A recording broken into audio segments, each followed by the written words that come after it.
तो देखिए, अगर आप भी स्विंग ट्रेडिंग शुरू करना चाहते हो और आपको भी ये प्रॉब्लम आती है कि किस तरीके से किसी कंपनी के चार्ट को देखा जाए और किस तरीके से किसी चार्ट को एनालाइज़ किया जाए, तो आप बिल्कुल सही जगह पर आए हो।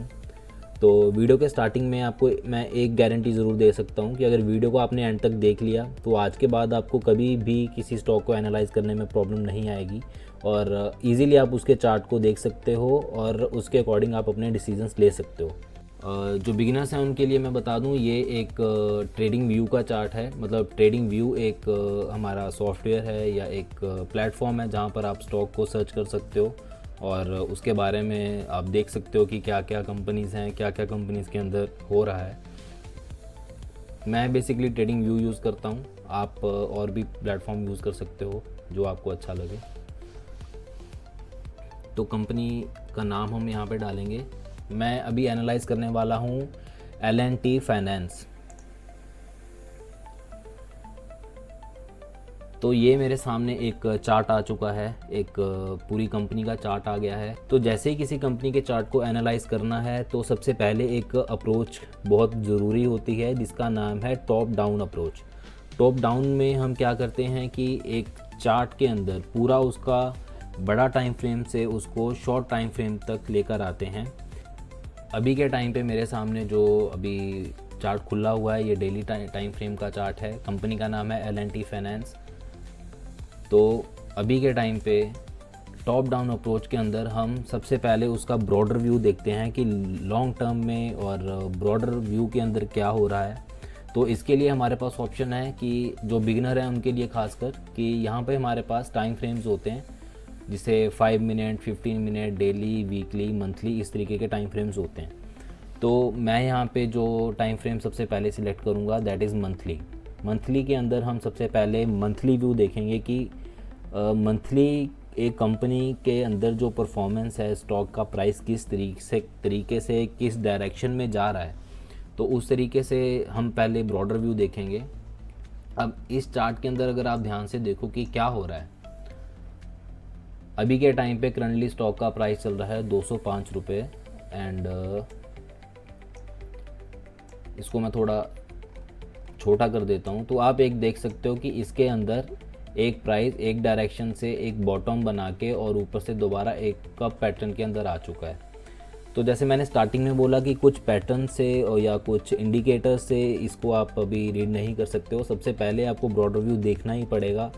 तो अभी के टाइम पे जो सबसे पहले एक अप्रोच है जिसको हम यूज़ करते हैं that is support and resistance.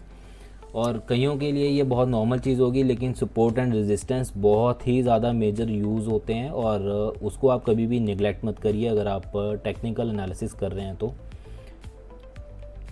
अब यहाँ पे जो मैं देख पा रहा हूँ कि लॉन्ग बड़े टाइम फ्रेम के ऊपर एक बहुत ही ज़्यादा एक वन टाइम पहले एक रेजिस्टेंस बना हुआ है और इसी तरीके से हम इसका एक सपोर्ट भी ड्रॉ कर लेंगे।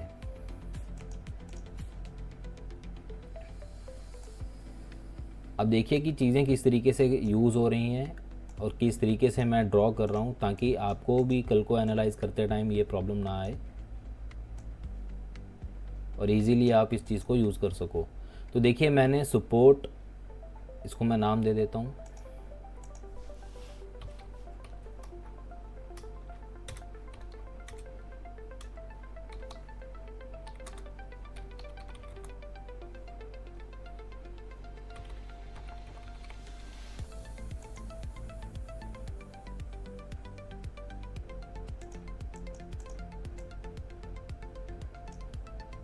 ऐसे ही इसको हम बड़े टाइम फ्रेम पे नाम दे देंगे।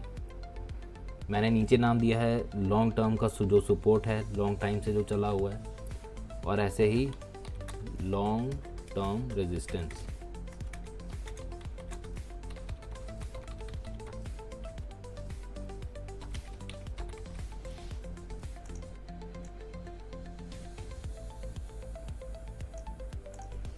देखिए ये तो एक हो गया कि हमने बड़े टाइम फ्रेम पे स्टॉक को इजीली देख लिया कि किस तरीके से वो परफॉर्म कर रहा है और किस तरीके से उसके अंदर सपोर्ट एंड रेजिस्टेंस काम कर रहे हैं। तो अभी इसको हम थोड़ा और अंदर जाने की कोशिश करेंगे स्टॉक के अंदर, तो अभी हम इसको मंथली चार्ट में देखेंगे। तो इस यहीं पे हम ऊपर सिलेक्ट कर लेंगे वीकली, मंथली के बाद सॉरी वीकली। तो वीकली चार्ट के अंदर हम आ गए हैं और हमें वीकली चार्ट के अंदर इजीली नज़र आ रहा है कि वीकली टाइम फ्रेम के ऊपर कौन कौन से रेजिस्टेंस पॉइंट्स है, कौन कौन से इसके अंदर सपोर्ट पॉइंट्स हैं। अभी अगर इस पॉइंट को आप ध्यान से देखोगे, मैं एक बार ड्रॉ कर देता हूँ। एक टाइम पे ये एक रेजिस्टेंस का काम कर रहा था और उसके बाद ये सपोर्ट का भी काम करा। तो इस तरीके से आप देख सकते हो कि किस तरीके से एक ही पॉइंट के ऊपर एक रेजिस्टेंस यूज़ होता है और वो बाद में सपोर्ट भी बनता है और मार्केट उन्हीं प्राइस लेवल के ऊपर काम करता है। तो मार्केट को एनालाइज करना बहुत ही इजी है अगर आप एक अप्रोच के साथ और एक माइंडसेट के साथ उसको एनालाइज करते हो। तो जैसे ही हम इसके अंदर इस अप्रोच को यूज़ करेंगे, जैसे ही इन डायरेक्शन के अंदर जाते जाएंगे, हम अपने लेवल मार्क करते जाएंगे और उन लेवल्स को हम नाम देते जाएंगे। तो यहाँ पे मैं वीकली इसको एक बार एडिट कर देता हूँ, यहाँ पे लिख देता हूँ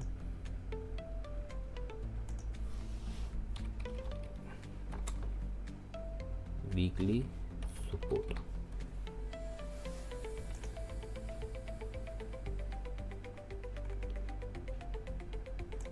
यहाँ पे अगर मैं देखूँगा तो यहाँ पे एक रेजिस्टेंस पहले भी बना हुआ था, दिस इज़ वीकली रेजिस्टेंस।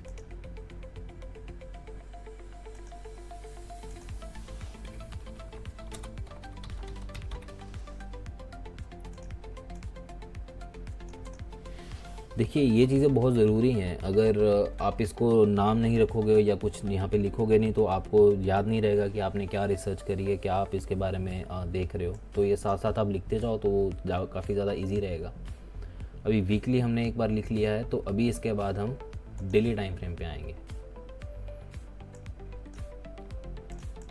तो ये है डेली टाइम फ्रेम पे हमारा चार्ट।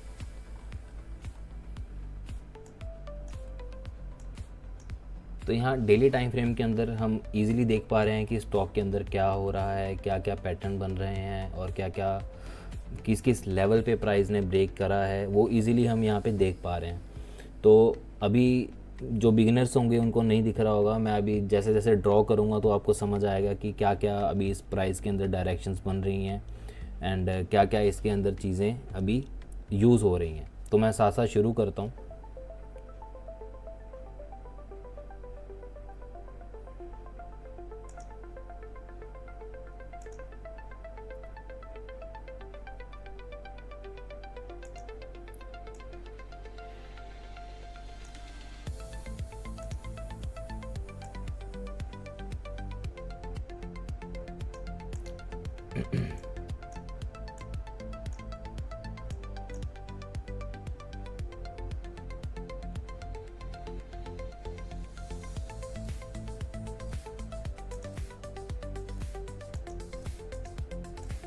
ये लेवल जिनको मैं मार्क कर रहा हूँ, ये लेवल बहुत ही ज़्यादा इम्पॉर्टेंट्स हैं। जो मैं यहाँ पे अभी के टाइम पे लाइन ड्रॉ कर रहा हूँ, जो मैं यहाँ पे एक अपना जो मैं देख पा रहा हूँ चार्ट पे, उसको मैं एक लाइंस के थ्रू डायरेक्शन दे रहा हूँ ताकि मुझे पता लगे कि अभी के टाइम पे मेरे को देखने में इजी रहे और चार्ट इजीली मेरे को समझ में आए कि मेरे को आगे करना क्या है।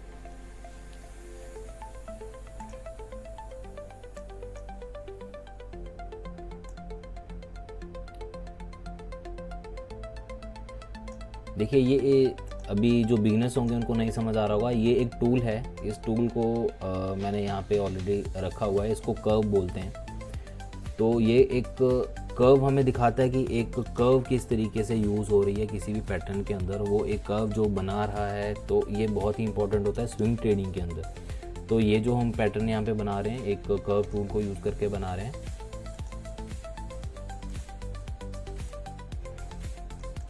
ये शॉर्टर टाइम फ्रेम पे अगर इसको देखोगे तो आपको ये भी समझ में आएगा कि मैंने क्यों ड्रॉ किया है। तो ये है inverse head and shoulder pattern.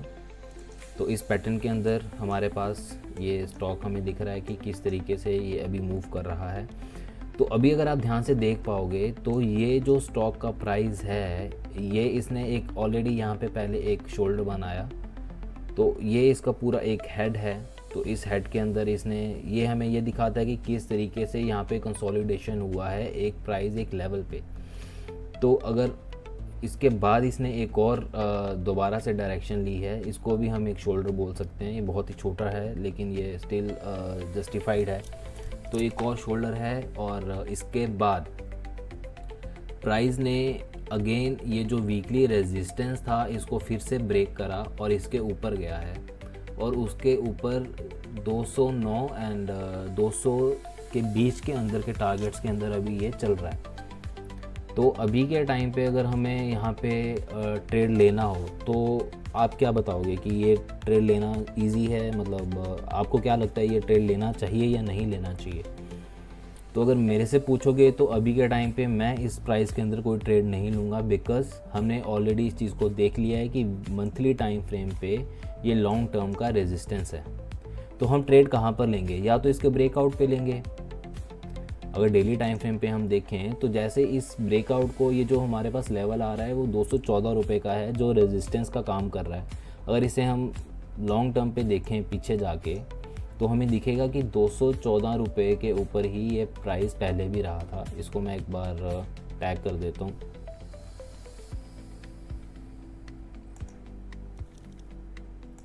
This price level 214। अब ये जब तक 214 के ऊपर नहीं जाएगा मैं इसमें ट्रेड नहीं करूँगा। तो इतना इजी है किसी भी स्टॉक को देखना और किस तरीके से हमने ट्रेड लेना है, किस तरीके से एंट्रीज़ लेनी है, बहुत ही आसान है।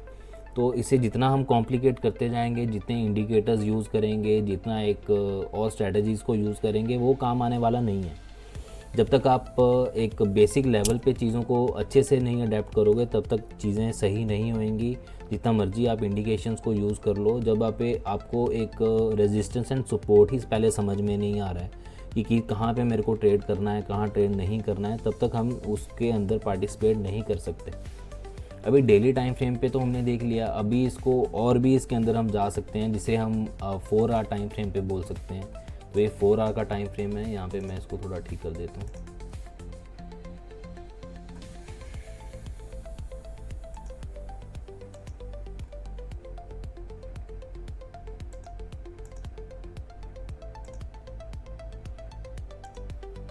ओके,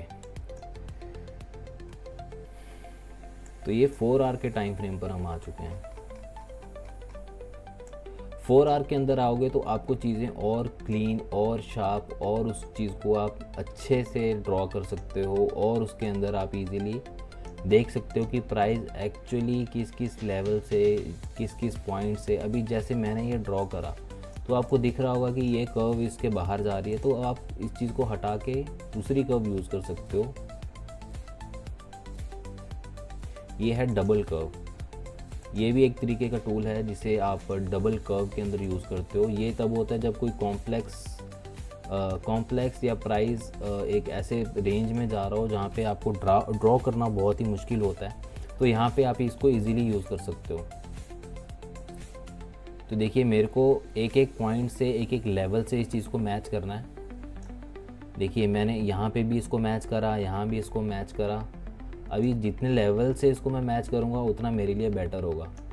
देखिए मैंने यहाँ पे भी इसको मैच करा है, यहाँ भी मैच करा है और लगभग यहाँ से भी ये मैच हो रहा है। तो इसका फ़ायदा क्या है? मेरे को दिख रहा है कि ये डबल कर्व इसी लेवल के, इसी रेंज के अंदर ही प्राइस मूव कर रहा है। अभी 4 आवर टाइम फ्रेम पे हमने देखा। अभी इसके बाद हम इसको धीरे से एनालाइज करते हैं कि हम इसके अंदर ट्रेड कहाँ पर ले सकते थे। अगर ये बिगनिंग में होता और हम इस पे ट्रेड करना चाहते तो हम कहाँ पे ट्रेड कर सकते थे। तो अभी हम 4 आवर टाइम फ्रेम पे इस चीज़ को देख रहे हैं। 4 आवर टाइम फ्रेम पे जाओगे तो आपको बहुत चीज़ें दिखेंगी, बहुत ज़्यादा कैंडल्स दिखेंगी, बहुत ज़्यादा आपको क्लैरिटी आएगी कि और अंदर क्या हो रहा है प्राइस के अंदर। तो यहाँ पे जैसे ही मैं इसको यहाँ पे लेवल्स मार्क करने जाऊँगा, अभी मैं सिर्फ सपोर्ट एंड रेजिस्टेंस यूज़ कर रहा हूँ। मैं कोई अभी आगे चीज़ों को यूज़ नहीं कर रहा हूँ। मैं सिर्फ ये इसलिए वीडियो बना रहा हूँ कि जो बिगनर्स हैं उनको एनालाइज़ करना है कि कैसे पहले एनालाइज़ किया जाता है किसी भी चार्ट को।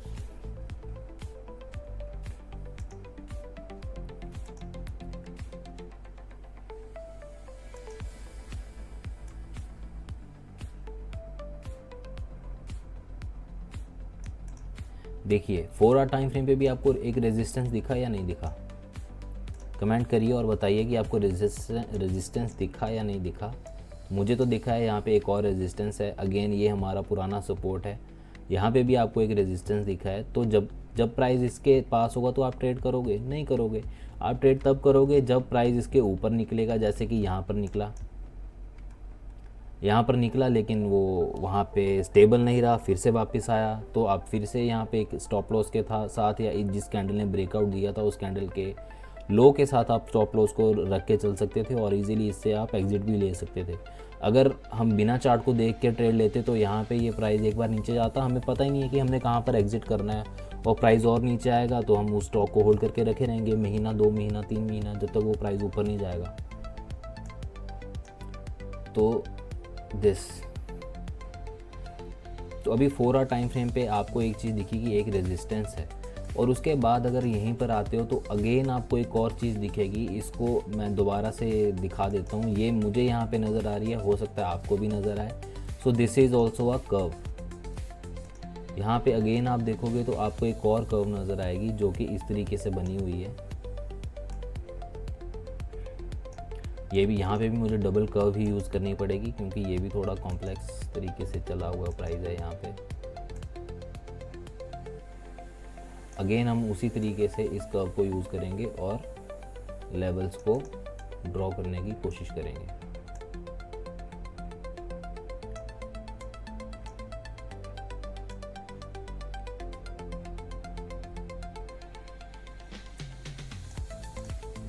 देखिए अगेन मैंने यहाँ पे ड्रॉ करा और मुझे एक और यहाँ पे ट्रेडिंग जोन दिखा। This is also a cup. ये कप किस चीज़ के लिए यूज़ आता है, इस कप से हमें क्या पता लगता है? यहाँ से पता लगता है कि प्राइस एक कर्व के अंदर ही घूम रहा है और एक अकमुलेशन बहुत ही बड़े लेवल पे यहाँ पे प्राइस ने एक अकमुलेशन यूज़ हुई है, और इसको यूज़ कैसे करते हैं और इससे आगे का एंटिसिपेट किस तरीके से किया जाता है। यहाँ पे अगर ब्रेकआउट आया तो अगेन हम यहाँ पे एक तरीके से ट्रेड कर सकते थे। इसके ब्रेकआउट पे कोई ट्रेड लेता तो इट वाज आल्सो 5%।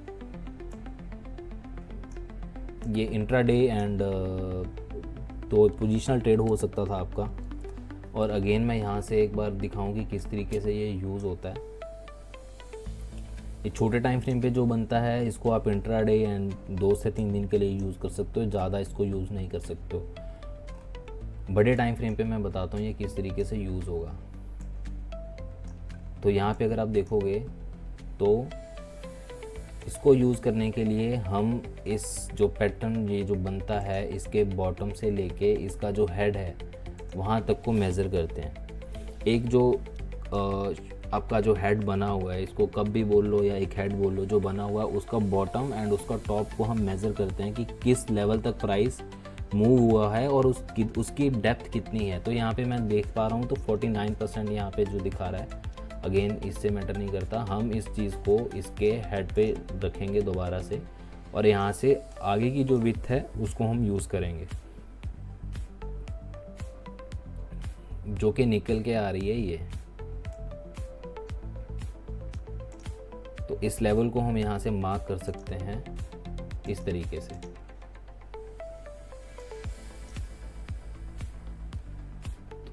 ये सिर्फ एक एनालिसिस है, मैं कोई रिकमेंडेशंस आपको नहीं दे रहा हूँ कि ये यहाँ से स्टॉक्स को आप ख़रीदो। ये जस्ट हम एक एनालाइज कर रहे हैं कि किस तरीके से प्राइस अगर ये इसी चाल से चलता है तो कहाँ तक जा सकता है।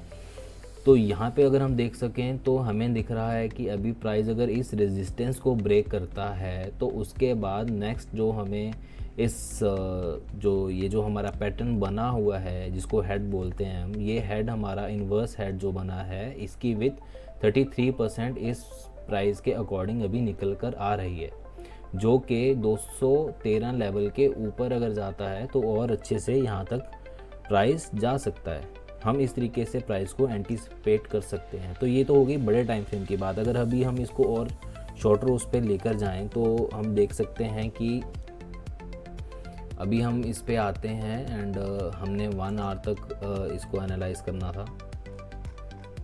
आर्ली टाइम फ्रेम पे जाओगे तो आर्ली टाइम फ्रेम पे आपको और चीज़ें क्लैरिटी में दिखेंगी। इस तरीके से आपको थोड़े छोटे जोन्स दिखेंगे और आपको प्राइस दिखेगा कि किस किस तरीके से कहाँ कहाँ पे रेजिस्टेंस हैं, सपोर्ट्स हैं, तो कहाँ कहाँ से आपको ट्रेड लेना है, कहाँ कहाँ पे आपको ट्रेड अवॉइड करना है, वो सारी चीज़ें आपको यहाँ पर दिखेंगी। यहाँ पे भी आपको एक मैंने अकोमोडेशन जोन दिखाया। अगेन यहाँ पर भी प्राइस ने सेम वही करा, अगेन एक और अकोमोडेशन जोन बनाया।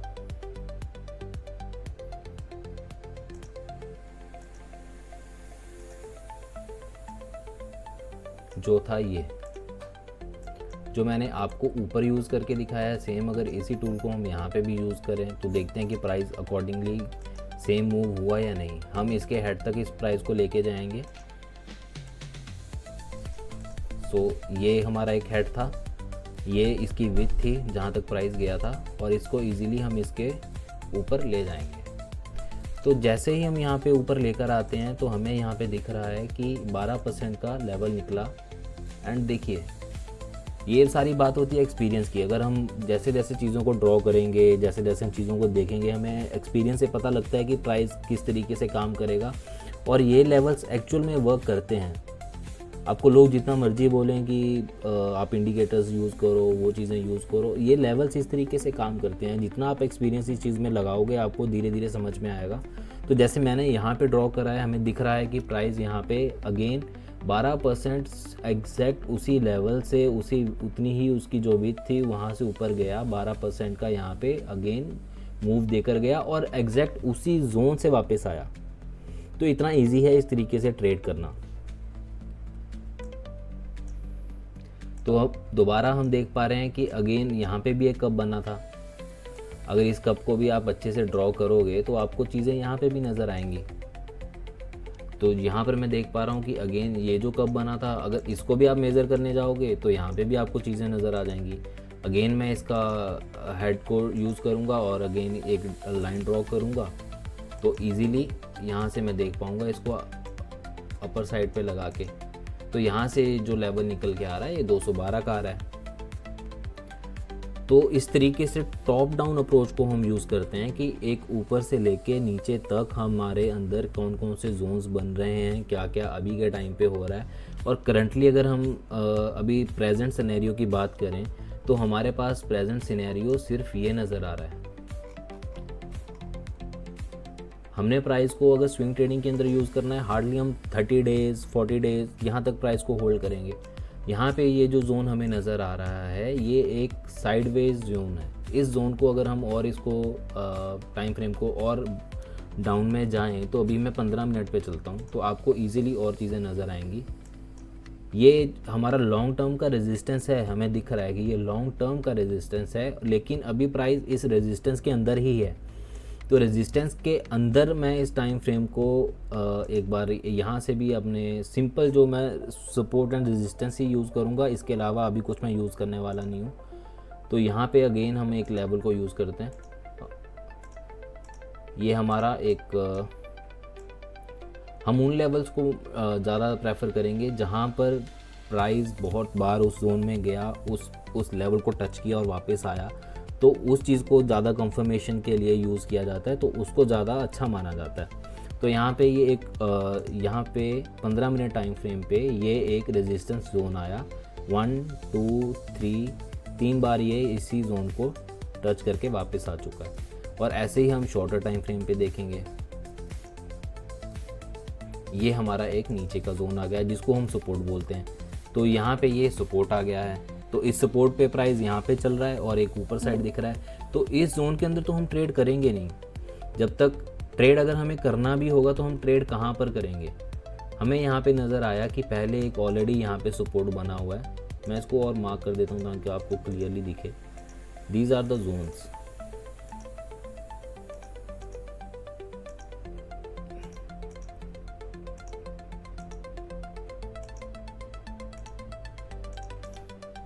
तो देखिए यहाँ पे एक जोन है सपोर्ट का। अगेन प्राइस इसी सपोर्ट पे आया, काफ़ी टाइम रुका, अगेन थोड़ा ब्रेक करा, अगेन उसके बाद एक सिंगल डे के अंदर ये रैली देकर गया है। कितने परसेंट की? 2 से 2.5%। इंट्राडे में और कितना चाहिए होता है? 2 से 2.5% हर किसी को चाहिए होता है। अगर क्लैरिटी के साथ और आपका ट्रेड चले तो 2 से 2.5% बहुत होता है। तो अगेन यहाँ पर आप देख पा रहे हो कि इस जोन के अंदर प्राइस चला है, और अगेन इसी लेवल के आसपास से दोबारा से सपोर्ट के आसपास से ये दोबारा से ऊपर जाने को रेडी है। अगर ये ऊपर जाता है तो अगेन इसके लिए 208 का लेवल है जो हमें दिख रहा है, तो 208 के लेवल के बाद अगर इसको ब्रेक करेगा तो हमारे पास एक लॉन्गर टाइम फ्रेम के ऊपर रेजिस्टेंस है, वो है 214 रुपये का। तो अगर इसके ऊपर भी हम जाते हैं तो 214 तक के टारगेट्स के लिए हम जाएंगे। तो इस तरीके से आप इस चार्ट को देख सकते हो और इस तरीके से आप एनालाइज कर सकते हो कि कैसे प्राइस मूव करेगा और कैसे हमें एंट्रीज़ लेनी है, कहाँ पर हमें एग्जिट लेने हैं। तो ट्रेडिंग को ज़्यादा कॉम्प्लेक्स मत करिए। तो मैं नहीं कहूँगा कि इंडिकेटर्स बुरे होते हैं, इंडिकेटर्स आपको बहुत हेल्प करते हैं। इंडिकेटर जैसे वॉल्यूम्स हो गया, आपका RSI हो गया, और बहुत ऐसे इंडिकेटर्स हैं जो आपको हेल्प करते हैं। लेकिन अगर आप बेसिक चीज़ों को नहीं समझोगे तब तक आप नेक्स्ट लेवल पे नहीं जा सकते हो। तो ये जो मैंने वीडियो बनाई है, ये सारे जो बिगनर्स हैं जो स्विंग ट्रेडिंग शुरू कर रहे हैं या अभी शुरू कर चुके हैं लेकिन अभी भी वो सक्सेसफुल नहीं हो पा रहे हैं, तो ये वीडियो उनके लिए थी। आई होप आपको चीज़ें समझ में आई होंगी। Thank you.